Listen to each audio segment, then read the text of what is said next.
Баршаларыңызға сәлем. Біздің алғашқы YouTube арнамызға қош келдіңіздер. Менің есімім Раушан Құдайберген. Қасымда менің ең үлкен көмекшім бас аспаз Нариман аға. Және де біздің айдарымыздың алғашқы қонағы Светлана Айтбаева, менің мамам. Ой, рахмет. Қош келдіңіз, көңіл-күйіңіз қалай?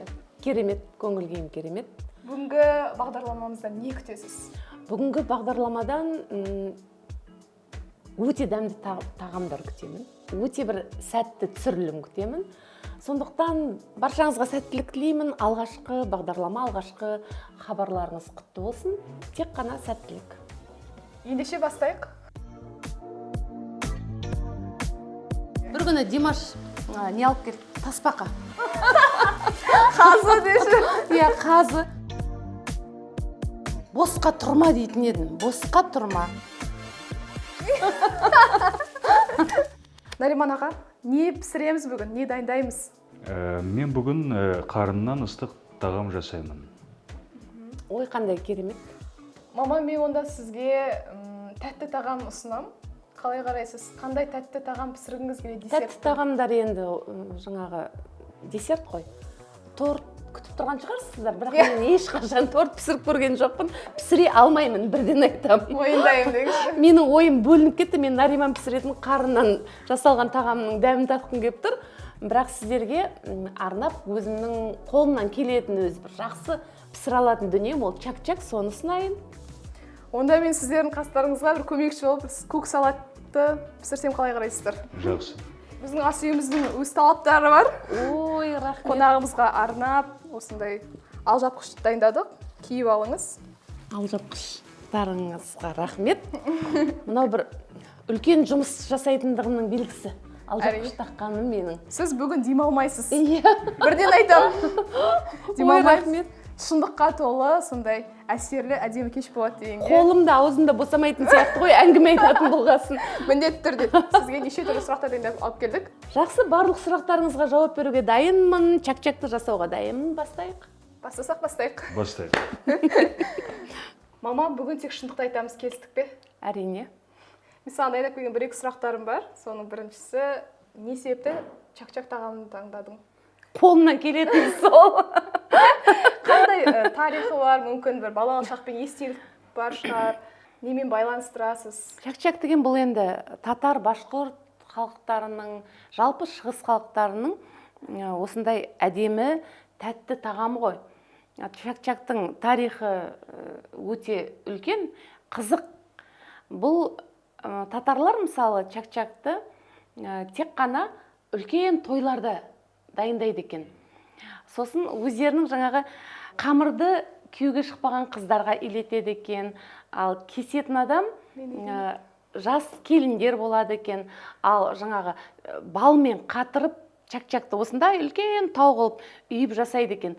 Оны өте тәжірибелі семьясында біраз жыл бірге тұрған сондай белгілі салиқалы сондай апаларға береді екен. Себебі мына чак-чакты былай тау қылып қатырған кезде ол құламау керек екен.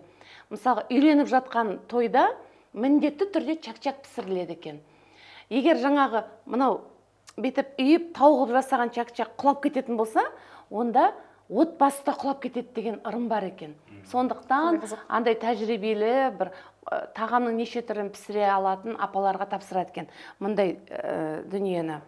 Онда тура таңдаппыз ғой. Қонағымызды және тағамымызды. Тәжірибелі апамыз. Сондықтан енді бастап жасап көрейін. Чак-чак деген өзі шак-шак. Шақ-шақ, қазақша, шағын-шағын деген. Сондықтан әдемілеп қамырды қазір илеп аламыз, одан кейін әдемілеп шағындап кесеміз. Сосын дәмі керемет чак-чакты сіздерге дайындап беремін. Осы орайда тағамға қолданатын құрамымен таныстырып жіберсең? Міндетті түрде жұмыртқа. Мен негізі 8 жұмыртқаны жасаймын, үлкен табақ болады ол. Бірақ енді бүгін сіздерге адам санына қарап, адам аздау екен деп, шағындап жасайын деп тұрмын, 4 жұмыртқадан. Әрине ұн, сосын міндетті түрде үшінші бұл құрамы бал. Балмен қатырамыз. Бірақ чак-чак енді әдемі, дәмді, жеуге сондай керемет болу үшін мейіз қосамыз. Мына жерде кунжут бар міне. Және мынадай шемішкінің дәндерін қосамыз. Ол үшін мен алдымен мыналарды жұмыртқамды дайындай берейін. Жұмыртқаны әбден көпіртіп, ағарғанша дайындаймыз оны, көпіртіп. Сондықтан жұмысын жасай берем. Мен Нариман ағаға қарай кеттім. Нариман аға, сіз не істеп жатырсыз? Қарынға қандай тағамдар, қандай құрам қажет? Алдымен қарын қажет. Қарынды 3 сағатты пісіріп аламыз. Одан кейін татты бұрыш, ащы бұрыш және сарымсақ, жуа мен сарымсақ. Оны турап және оны қуырамыз. Міне жұмыртқа мынадай болды, қарасаңыздар. Енді біздің ең басты шартымыз қамыр деген сондай жеп-жеңіл, жұп-жұқа әдемі болу керек. Ол үшін жақсылап көтерілу керек қамыр. Ол үшін кішкене ас содасына мынадай сірке суын құйып, өшіріп аламыз. Өшіріп деп айтқан дұрыс па? Соны міне жұмыртқаға салған кезде, қараңыздар, жұмыртқаның өзі кәдімгі одан сайын көпіріп бастайды. Үйретіп алайық. Міне қара. Міне қара, міне мынадай болды. Сап-сары. Сап-сары болды. Енді жалпы 4 жұмыртқаға өткенде Дайдидау ұжымына рахмет. Сол жердегі қамырмен жұмыс жасайтын цехтың жұмысшы қыздарға өте көп рахмет. Біз Индира деген өзіміздің шеберіміз бар. Сол Индирамен ақылдаса отырып, жалпы қанша грамм салу керек 4 жұмыртқаға, соны есептеп шығардық. 4 жұмыртқаға шамамен 300 граммдай ғана салыну керек. Себебі қамыр қатты болмау керек. Ол жұмсақ болған сайын біздің чак-чагымыз сондай үлпілдеген нәп-нәзік болып шығады. 300 грамм ұнды салам. Мынау енді 300 граммнан көп, шамамен салам мен, иә.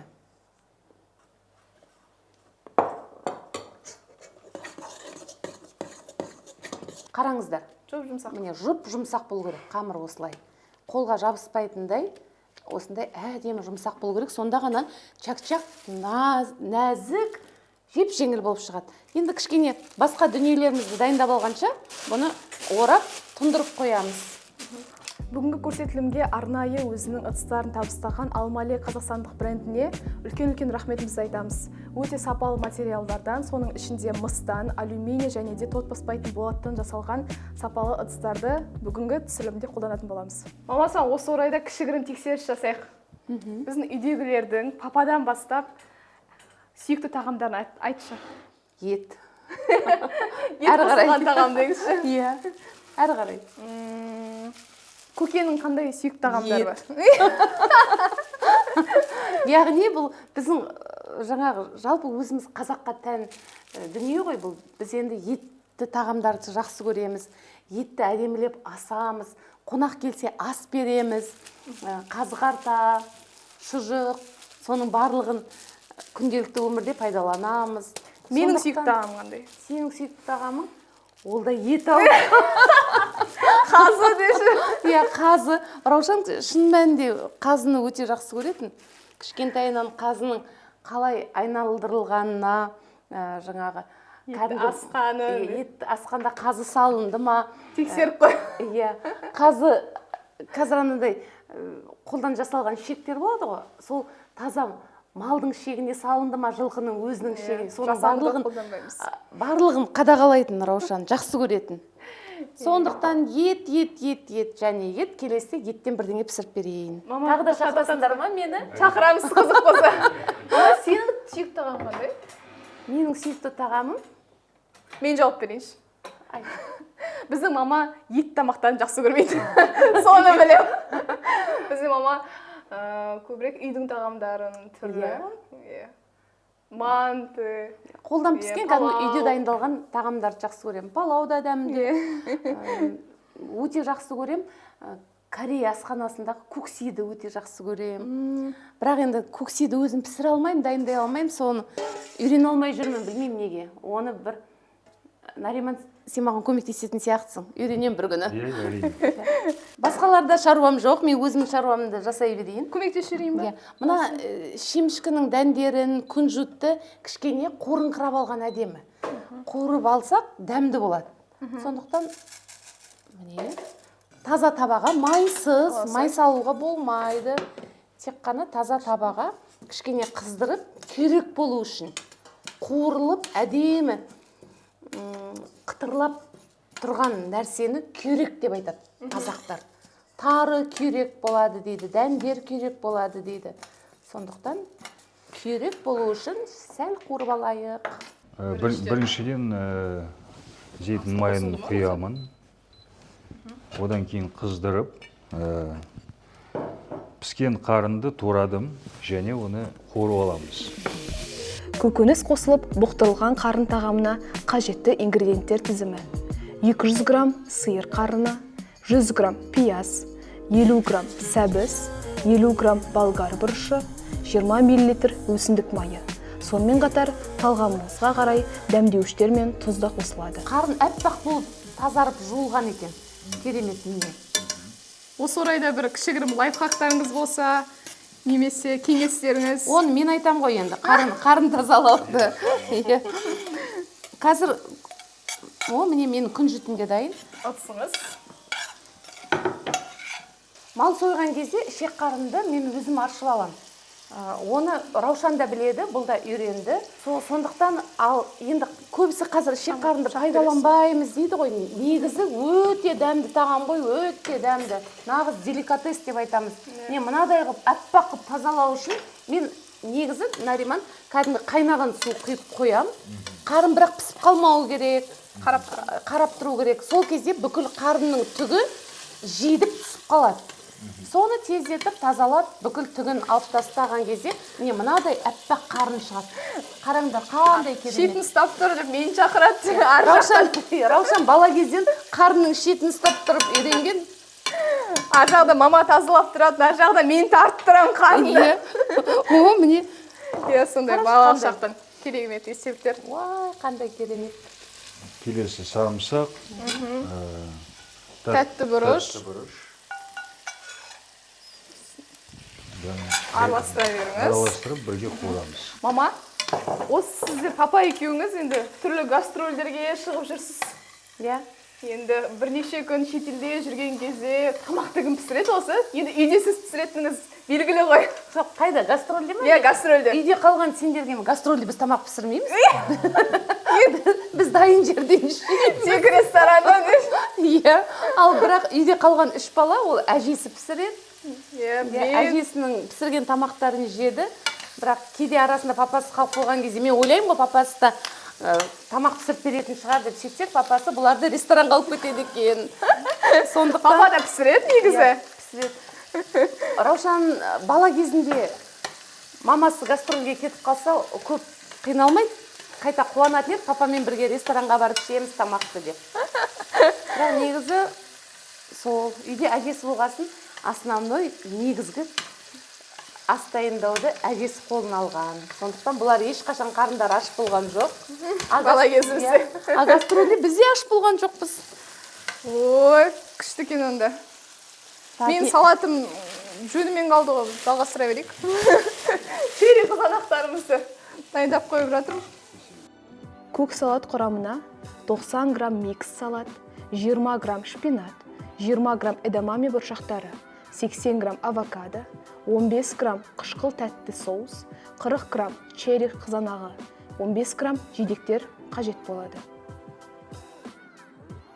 Нариман аға, бұл негізі қандай тағам өзі? Салқын дәм тәтім, ыстық дәм тәтім, иә? Иә, негізі ыстық тағам. Бұл деликатес ретінде беріледі, және біздің ресторанымызда, Дайдидау ресторанымызда мәзірде бар. Келген қонақтарымыз осы дәмнен көрсе болады, е? Көрсе болады, е. Керемет, кішігірім. Ал енді менің тағам дайын. Дайын бұқалды ма? Иә. Хабар басталған кезде біз негізі жарыс жасауымыз керек еді. Кім бірінші дайындайды деген. Сонда мен ең соңына қалатын едім. Себебі мен қамырды илейін деп жатырмын, ысайын деп жатырмын. Иленген қамырды, не қараңыздар, енді оқтауды алып ысамыз. Авокадо, жаман жақсы ойым омен деген. Көбісі дәм жоқ дейді осының. Дәстүрлі чак-чак тәттісін дайындау үшін қажетті ингредиенттер тізімі: 1 килограмм ұн, 10 дана жұмыртқа, 5 грамм қамыр қопсытқыш қамыр үшін қажетті болады. Міне қамыр дайын болды. Қараңыздар, өте қатты жұқа да емес, қалың да емес, бір орташа болуы керек. Эластичный дейді ғой, өте эластичный болған дұрыс. Бұл таза жұмыртқаға еленген, сондықтан жабыспайды. Қазір кескен кезде бізге ешқандай қиындық тудырмайды. Кәдімгі ұсақтап, жіңішке, лапша тәрізді етіп, сөйтіп кеспе ұқсатып, қолда кеспе жасаймыз ғой, дәл сондай. Кеспе ұқсатып, кесеміз, сосын майға қуырып аламыз. Мама, сен онда кесе бер, мен май қуыра берейін, иә? Рахмет, рұқсат бергеніңе. Көмекшім дейсің. Көмекшім. Ал бала кезден мен Раушандарға босқа тұрма дейтін едім. Босқа тұрма, қолың қимылдап бірдеңе істеп тұрсын деп. Сондықтан сол әдетпен босқа тұрма, мынаны қамырды турай бер. Қамырды турағанша біраз әңгіме айтуға болады. Біз негізі үйде әжесі бәріміз бірге жасаймыз. Мен қамырды елеп ысып берем, әжесі турап көмектеседі. Міне қараңыздар, дәл мынадай кеспе кескендегідей. Мама, осы чак-чак туралы қызықты ақпарат айтайын ба? Біздің бала кезімізде. Айта ғой. Сен оны білесің бе, білмейсің бе? Сен табақтар дайындайсың ғой, енді бір жасаған кезде 2-3 табаққа толтырып. Себебі қонаққа дайындаймыз ғой. Қонақ келетін кезде енді. Сөйтіп оны жасап қойып, бір қараңғы жерге суықтасын деп қойып қояды. Оны мен, Мансур, Көке үшеуміз бар тығылып, жеп жартысын қалдырып қоятынбыз тек қана. Сендердің сөйтіп жегендеріңді жақсы көрем ғой, әрине. Жеңдер. Сол жетіндеріңді біліп, көбірек жасаймыз. Көбірек дайындап қоятын едік чак-чакты. Себебі қазір өздеріңізде дәмін көресіздер, үйден жасап көріңіздер міндетті түрде. Өте дәмді тағам. Сосын балаларға қолдан пісіріп, қолдан дайындап берген, мамасының дайындаған тамағынан асқан дәмді тамақ болмайды деп ойлаймын. Сондықтан менің чак-чагымды көріп, қыздар, келіншектер қызығып жасайды-ау деп ойлап тұрмын, өзім соған сеніп тұрмын. Мама, өміріңде жасаған ең алғаш тамақ есіңде ме? Не пісірдің? Қашан пісірдің? Онда есімде жоқ. Біздер ауылда өстік. Ауылда мынадай электр плиталар болған жоқ. Мен тұрған ауылда. Сосын кәдімгідей жаңағы газ болды әрине. Газға пісіретінбіз, бірақ жазды күндері көбіне кәдімгі далаға қазан ошаққа пісіретінбіз. Сол кезде енді менің өзім әжем. Мама, ата мен әженің қызы айтпақшы. Ата мен әженің қызымын. Менің әжем сол қазанға құрт қайнататын, тары қуыратын, ал кешкісін бәріміз далаға сәкіге отырып, сол кешкі асымызды жұлдыздың астында, жұлдызды аспанның астында әдемілеп отырып ішетінбіз. Не деген романтика. Бауырсақ қуыратынбыз. Сондықтан білмеймін енді, барлық тамақ бізде қазанға пісетін далада. Сол енді дәмі ерекше болады, түтінге піскен әдемі иісі өзгеше болады. Сондықтан от жағатын болғасын, енді бізді бала кезімізде қатты жақындатпайтын оттың айналасына. Бірақ енді шай ішіп болғаннан кейін, тамақ ішіп болғаннан кейін ыдыс жуу, ол бәрі біздің міндетіміз болатын. Онда былай қойын. Қайсы? Келін болып түскенде, мама, ең алғаш пісірген тамағың қандай? Ол да есімде жоқ. Ол да есімде жоқ. Міне, Раушанның да кесуі өте жақсы болып шықты, әдемі. Сенікінен сәл үлкендеу болыпты, иә? Менікі жіңішкелеу болды. Мен тәжірибем аздау, кешірім сұраймын. Әрбір бала үшін ең дәмді ас ол өзінің анасының қолынан дайындалған, қолмен дайындап, бар жан тәнімен, бүкіл тілегімен арнаған асы ғой. Солай ғой, Раушан, е? Маманың пісірген тамақтары дәмді ме? Әрине. Сондықтан барлық жастарды, жас келіндерді, қыздарды ерінбей, қазір тапсырыспен тамақты алдырта салады. Одан қашыңыздар. Үйде міне барлығы дайын тұр, барлық тағамдарды жасауға мүмкіндік өте көп. Сондықтан өз қолдарыңызбен дәмділеп пісіріңіздер. Келген қонаққа өз қолдарыңызбен пісірілген әдемі астарыңызды ұсыныңыздар деймін. Үйренуге де мүмкіндік өте көп. Мысалы, YouTube каналдан, Дайдыдаудың YouTube каналын қарап отырып, түрлі тағамдарды үйреніп жасауларыңызға болады. Міне менің чак-чагым дайын болды. Енді қазір қуырып бастаймыз. Сироп үшін 2 килограмм қант, 1,5 литр су, 30-60 грамм күнбағыс дәні, 50-100 грамм мейіз, 30-60 грамм күнжіт, 30-60 грамм асқабақ дәні керек болады. Қатты күйіп кетпегені жақсы чак-чактың. Осындай әдемі ақшыл түс болғасын. Бұл тез піседі ғой, тек қана жұмыртқаға елегесін ақ. Осындай әдемі ақшыл етіп қуырған дұрыс. Иісі мұрынды жарып жатыр ғой. Мама, біз қазір кішігірім ойын ойнаймыз сенімен. Қазір тренд болып жатқан тыңдаймыз, бірақ сөкпейміз деген ойын. Мен бір шындықты айтам. Айт. Сен тек тыңдап солай қоя саласың. Ешқандай ұрсу, ештеңе жоқ. Жоқ. Алғашқы факт. Бұрын үйге қонақтар келген кезде, енді түрлі ыдыстар жуып, жинастырып жатамыз ғой. Сол кезде енді ыдыстар сындырамыз. Неше түрлі бокалдар кетті бәрі. Қоқысқа. Соны біз айтпай, тығып, қоқысқа лақтырып, білдірмей қайттан орындар басқа ыдыстармен толтырып сөйтіп жасап қоятынбыз. Иә. Білесің бе сені? Енді сендерден келетін білем ғой негізі. Ыдыстарым азайып қалай береді.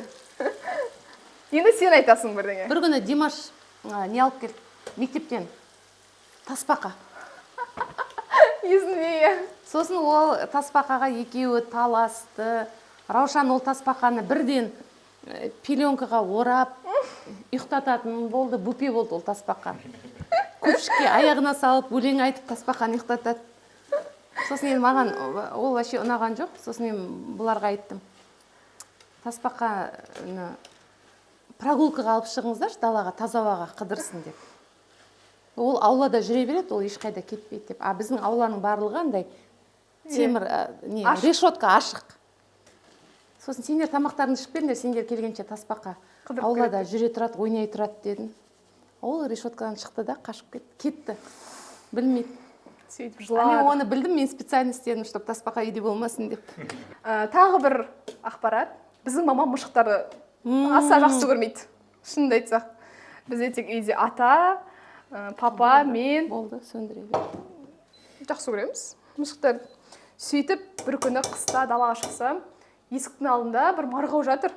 Аяғы сынып қалған ба, бір әйтеуір зақым, жарақат алған. Сөйтіп анаған жарымызды ашып, көке екеуміз, Мансұр ол кезде кішкентай ау деймін. Оны алып үйге алып келеміз. Сосын маманың қолдан жасаған құрақ көрпелеріне орап, ол мұшықты сүтін беріп, үйде 5 күн ұстаймыз ғой. Раушан бір күні бөлмесіне кіргізбейтін әдет шығарып бір. Бірнеше күнде. Бірнеше күн. Бөлмесіне кірейін десең, жылайды, кірме деп. Прям есігін осылай ашады да.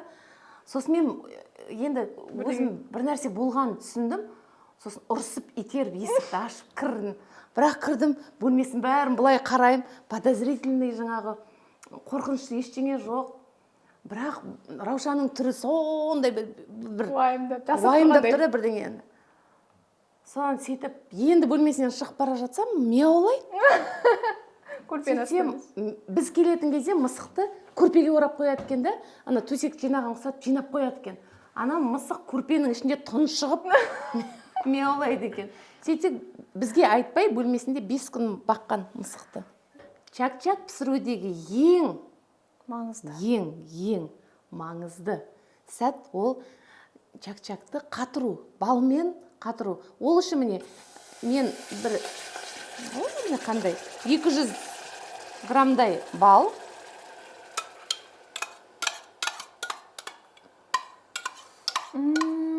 иісі бөлмені алды ғой. Кәдімгі таза бал қосса да болады, түрлі әдемі иісі бар балдардан жасаса тіпті керемет болады. Және сондай мөлшерде кәдімгі шекер, қант саламыз. Бұл жерде де енді чак-чактың өте әдемі болып қатуы, осы сиропқа байланысты ғой, Нариманың өзің білесің. Сондықтан бұл ұзақ қайнап, кәдімгі андай карамель ирис ұқсап қалуға да болмайды. Өзінің бір әдемі деңгейіне жету керек. Өте сұйық болып ішіндегі қанты ерімей тұрса, ол да дұрыс емес. Онда чак-чак қатпайды. Сондықтан барлық қанты еріп, сәл-сәл қоюлана бастаған кезде ғана оны чак-чакқа құяды екенбіз. Құйып, араластырып, бүкіл мына әдемі дәндерін салып, мейіз салып қатырамыз. Нариман аға, сіздің сүйікті тағамыңыз қандай? Бала күнгі. Қазақ ет, қуырдақ. Кілең ет жақсы көретін қандай. Таза қазақтардың ортасына түрегенмін деген. Міне бал осылай көпіріп жақсы әбден еріді. Енді бұдан әрі қарай қайнатсақ, ол Карамель қатып, кәдімгі сағыз құсап, сондай болып қалады. Сондықтан міне өзінің деңгейіне келді. Енді осыны пісіріп алған чак-чагымызға әдемілеп құямыз. Дайын тағам мөлшері чак-чак 540 грамм, сироп 270 грамм шамасында әзірленеді. Астарыңыз дәмді болсын.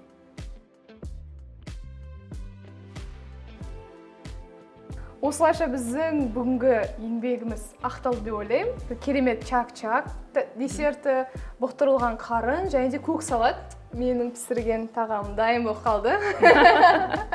Қайсы дәмді екен? Қайсы дәмді екен қазір көреміз, бағалаймыз, үшеуміз. Көреміз, бірақ енді бас аспаздың алдына түсе алмайтын шығармыз деп ойлаймын. Әрине, әзілден. Енді мама, соңғы сұрақ саған. Тыңдап тұрмын. Келесі шығарылымға кімді шақырсақ екен? Келесі шығарылымға бәрін шақыруға болады. Мысалы, қазақтың халық әртісі, Қазақстан Республикасының халық әртісі Майра Ильясованы шақырыңыздар. Қазақстан Республикасының еңбек сіңірген әртісі Досымжан Таңатаровты шақырайық. Болмаса, керемет жүргізуші, Қазақстанның медиа саласының керемет өкілі Дана Нұржігітті шақырайық. Және әрине жастарға танымал, жастардың көңілінен шығатын керемет жарық жұлдызға айналып келе жатқан біздің әншілеріміз өте көп, өнер адамдары, қоғам қайраткерлері, бәрі Дайдидаудың асханасына қонаққа келсе екен деген үлкен тілегіміз бар. Шақырамыз, келіңіздер. Немесе барша көрермендердің назарына өз пікірлеріңізді комментарийға жазып кетсеңіздер де болады. Бізбен бірге болғандарыңыз үшін баршаңызға рахмет. Ал Дайдидау асханасына шақырғандарыңыз үшін сіздерге рахмет. Келгеніңіз үшін сізге рахмет. Бұйырса алдағы уақытта келесі шығарылымдарды жіберіп алмас үшін каналымызға тіркеліп, қоңырау батырмасын басып қойыңыздар. Келесі кездескенше сау болыңыздар. Сау болыңыздар.